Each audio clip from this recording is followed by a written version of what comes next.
Live from the canyons of Vermont, it's amateur radio station K1GMM, where zip ties and duct tape are a man's best friend and cheese is always extra. Howdy. Hey folks, K1GMM, Steve, in the canyons of Vermont, a very snowy, what is it, Tuesday? Tuesday, January 29th. Life hacks. Let's do the life hacks thing. Here you go. Life hacks. Doing this for my wife. She got it for me for Christmas. If you fall asleep within 5 minutes of going to bed, it's an indication that you're extremely sleep deprived. What does that have to do with ham radio? Well, it actually does have something to do with ham radio. It's because you're staying up into the wee hours of the morning playing radio. Finally, I found one that's relevant to radio. Anyways, hope everybody's doing well. We're going to go over what is called signal-to-noise ratio. And why is that important? What is the significance of that? So if you think about a ratio, right, it's the difference between one thing and another. So I'm going to speak just from personal experience. I kind of apply this. I apply signal-to-noise ratio to every aspect of this hobby. And you're like, why is this even important? Why are we talking about this? So if you consider the fact that we're at the bottom of cycle 24 and we're probably going to be here for a long time, it's my personal opinion that we're going to be stuck here for a while. That's just an opinion. What do I know? But looking at everything, I actually heard someone say the other day, we're actually on an uptick. We're at the start of cycle 25. And I'm like, we'll see. That's all I can say. I don't know. But seeing as how we're at the bottom of the cycle, I don't know if you've noticed, but the shorter wavelengths, like 17 and up, signals are not that good. 17 signals are still there. You can still work 17 meters, but 15 and up to 10, oof, it's pretty fugly. And I don't think they're coming back anytime soon. So what is signal-to-noise ratio? So it's basically, if you think about it this way, it's the difference between, let's think about it in ham radio terms, in your RF signal. It's the difference between the signal and the amount of noise, either at the receiving end or even the transmitting end. We're going to talk about the receiving end for now, and it does apply to the transmission as well, but we're going to focus on the receiving end. Everything that I do here is done with signal-to-noise ratio as the very foundational element, because signals are not as good as they are at even the upward or downward slope or at the peak of a cycle. Okay? They're just not. That's a fact. Everybody knows that. So if you have an antenna system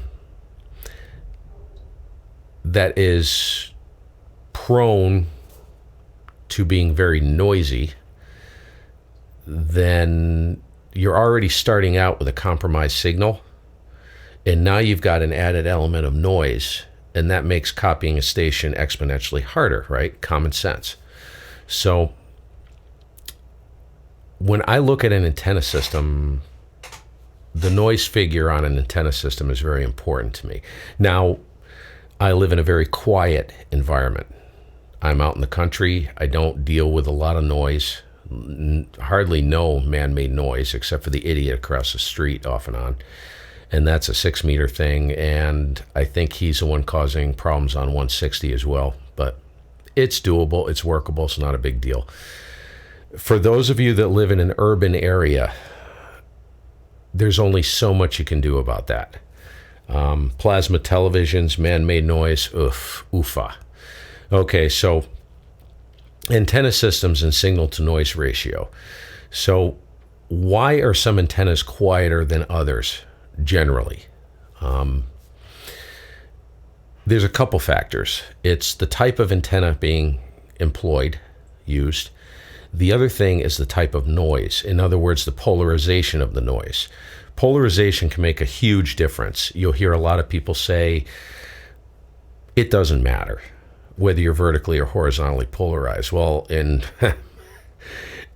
the contacts I've made, especially DX, in theory, there can be a 20 dB difference in signal strength if I'm horizontally polarized and the receiving station is vertically polarized, and I work another station in the same general region, same area, and he's horizontally polarized, the difference I found, that's true. More times than not, my signal is much weaker on a station. I'm transmitting horizontally polarized.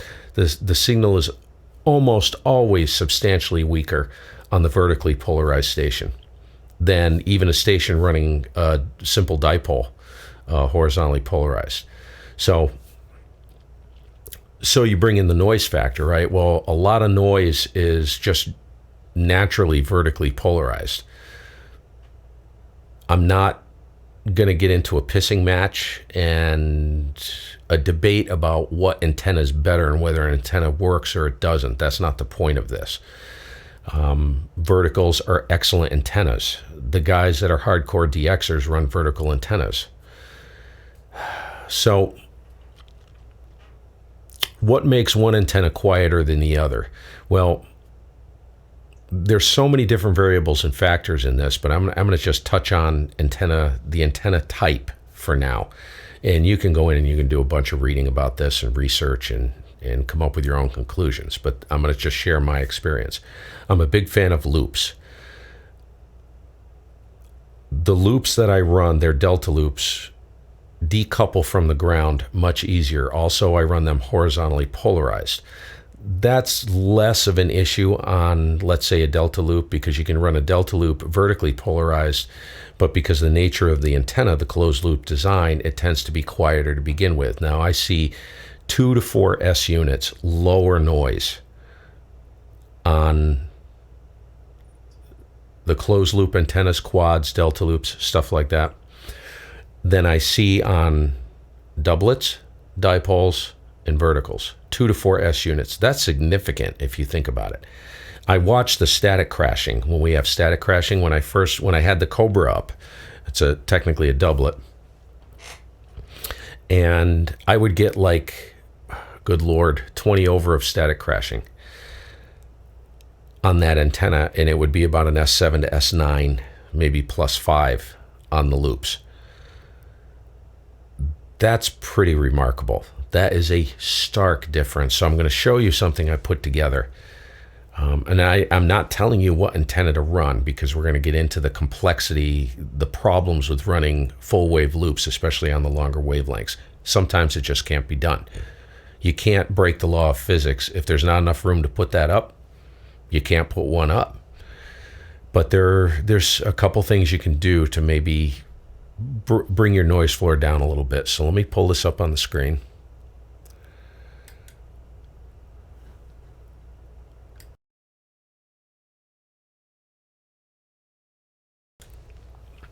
So here we have basically a picture of signal to noise ratio with 2 different types of antennas. And this is theoretical, okay? This is not an absolute. But I just threw this together to give you an adequate picture.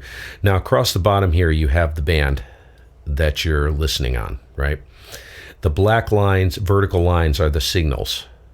So antenna 2, the red line that comes across, let's say it's a vertical doublet, dipole, whatever. Your noise floor is about an S7. This is what I wanted you guys to, and this is for new guys coming into the hobby, or for people who have never really thought about this before. So you've got compromised band conditions, right? You've got a noise floor of an S7, and you have fully copyable signals all through here, right? But because your noise floor is so high, it's virtually impossible. And I've had this happen before. I've tried to work stations where I was about an S7, S8, and they had an S9 noise floor. And boy, I'll tell you, it's hard to pull me out of there. So you've got antenna 1. Okay, of course, the vertical lines are all the signals, right, that you're trying to copy. Antenna 1 is a very quiet antenna system. And remember what I said? This is 2 S units. And this is easily achievable by changing the type of antenna you have. Easily. Like I said, I see 2 to 4. On average, 2.5 S units, maybe 3 S units difference between what I was telling you before, between 2 different antenna types. Antenna 1 could be, let's say, in theory, a closed loop style antenna, a quad, a delta loop. Think about this. Looking at this, how many more signals are you going to be able to copy and work? Now, they may hear you, but if you can't hear them, what the heck good is it? You can throw, 10 kilowatts at them. But if you've got a high noise floor, you're busted. You can't hear them. Run into this a lot. If you guys work HF at all, you will run into this very, very often. You'll hear someone say, "Oh man, I got an S9 noise floor here, or 10 over. I just can't pull you out of there." And you're a fully copyable signal at an S7 to S9. That's a respectable signal. But their noise floor is so high. And that could be attributed to so many different factors. You don't know what antenna they're running or whatever. So anyways, that's kind of a picture. So let's say in theory, right? In theory, theoretically, you're going to say, Steve, well, I can't put a full wave loop up at my house. It has to be a vertical. What do I do? Well, in a way, you're busted. But there are some things you can do to make it quiet. And this is an area, old school, and I'm part of the old school crowd, even though I haven't been in the hobby that long. Old school thought is use a choke, bell and choke if you need to, if you feel you need to. Well, it's pretty much standard issue now. To apply appropriate common mode chokes on your antenna systems. The noise can be suppressed to some extent by adequately choking the common mode off of the coax. Common mode works both ways. When you transmit, you'll have RF flowing back down the shield of your coax into your shack, back to your station. You don't want that at all, because what ends up happening is all hell will break loose and you've got RF on your audio and all kinds of nasty stuff. You don't want that. So, but it also works that way on receive as well. That can affect your receive performance. So an adequate, if your antenna is purely resonant, an adequate one-to-one choke on there, do not use an ugly balun. If you're going to do it and you have a high noise floor, do it right. Get an appropriate choke for it, commercially made, or build one. You can make one. I use Balun Designs is the name of the company, and they make very, very good products, probably the best on the market. And they're not that expensive. If you think about it, you've got into an antenna, let's say you've got $40 of wire into an antenna. Well, what good is it if your noise floor is so high that you can't work anything, So that's an option for you. If you can only put up one antenna, right? You don't need a lot of room. If let's take 40 meters, you could run a 40 meter delta or quad loop suspended from the trees. Quads are a little different animal. To get them to decouple from the ground, you need to basically turn them into a diamond, rotate them so they're not square like this and the ground is here. rotate it into a diamond and feed it from the bottom if you're horizontally polarized, and that will help it decouple. Delta loops just naturally decouple if they're run apex down. The problem with deltas is they're not really, you can't really get an ultra low angle of radiation unless you run them vertically polarized like apex up, I believe. You guys are going to have to go and check that. So anyways, in a nutshell, I'm not going to dwell on this. I wanted to keep this kind of short. So, signal to noise ratio, is it important? Heck yeah. If you look at this, it is important. So my challenge to you guys is whatever antenna you're running, do some research and figure out how can I make this stinking thing quieter. One thing I wanted to mention, and I'm going to end with this. So for the multiband antennas, right? I could show you, but I'll let you guys check it out for yourself. I have antennas here. Let me just give you an example. The 160 meter inverted L, I can load perfectly flat on 40 meters. No problem. I can force load it using the tuner. The difference is, and so I have a 40 meter delta loop parasitic array. It's 2 elements, spaced 20 feet apart, full wave, 2 full wave identical delta loops, spaced 20 feet apart, apex down, horizontally polarized, moderately high angle of radiation, because that's what I need here, and I can work DX into Europe, no problem with that antenna barefoot. Not a problem. Hears incredibly well. Loops, that's something you'll find, is they hear incredibly, they hear better than a dipole, but there's no noise. So let's say theoretical gain on the antenna system I have, let's say it's 5 to 7 dB, 7 dB of gain, right? So I take the inverted L and I load that on 40 meters. And at first glance, you think, good Lord, that's quiet on 40. I've done it. I've looked at it. S0, S1 of noise. Now remember, the inverted L on 40 meters has virtually no gain. That's a useless antenna. I mean, who knows what's happening to it? It's a monoband. It's a quarter wave monoband, 160 meter inverted L, force loaded onto 40. Yeah, sure. Here, signal's great. I don't know how it transmits. I would never transmit on it. But then you go over to the quad loops, or the delta loops. You've got huge gain over that inverted L on 40 meters, right? You'd think that the noise floor would be through the roof.